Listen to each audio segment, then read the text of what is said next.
সোনারপুরে আবার অদ্ভুত অভিযোগ, যে কারণে কিন্তু জমি বাঁচাও কমিটির পক্ষ থেকে বিক্ষোভ দেখানো হচ্ছে। সেখানে কৃষকদের জমির নথি জাল করে তা বিক্রি করে দেওয়া হচ্ছে। কি বলছেন শুনবো।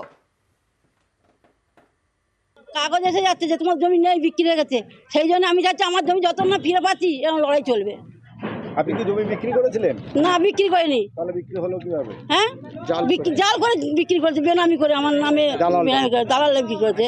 আমার জমি আমার ফিরত চাই। আমরা আগামী দিনে এই যে আন্দোলনে নেমেছি, এই আন্দোলন আরো অনেক দীর্ঘায়িত করব। আমাদের জমি, আমাদের দাবি, আমাদের জমি যদি অবিলম্বে আমাদের দুয়ারে এসে ফেরত না দেওয়া হয়, তাহলে আমরা এই বড় আন্দোলনে আরো অনেক বড় আন্দোলনের মধ্যে নামবো। আমাদের জমি ফেরত চাই, জমি চলে শাস্তি চাই। আমাদের প্রতিনিধি অর্পণ আমাদের সঙ্গে রয়েছেন। অর্পণ, এটা কিভাবে সম্ভব? মানে জমির নথি জাল করে বিক্রি করে দিচ্ছে, এটা কে বা কারা করছে?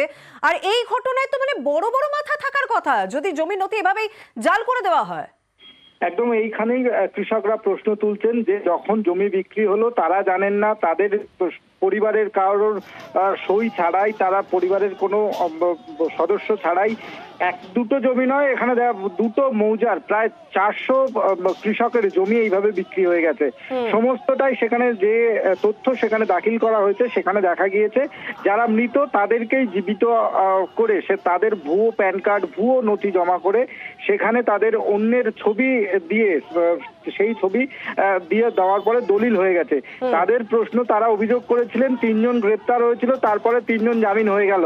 তাহলে তারা জমি ফেরত পাবেন কি করে, তার সদুত্তর কে দেবে?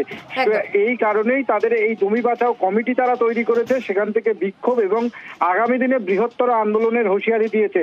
তারা জানিয়েছেন সরকার তাদের পাশে থাকুক, সরকার দুয়ারে সমস্ত পরিষেবা পৌঁছে দিচ্ছে। সরকার উদ্যোগ নিয়ে তাদের জমি তারা বিক্রি করেননি, তাহলে যে জমি সেই জমি তাদেরকে ফেরত দিক, না হলে তারা বৃহত্তর আন্দোলনের হুঁশিয়ারি দিয়েছে। একদম, ধন্যবাদ।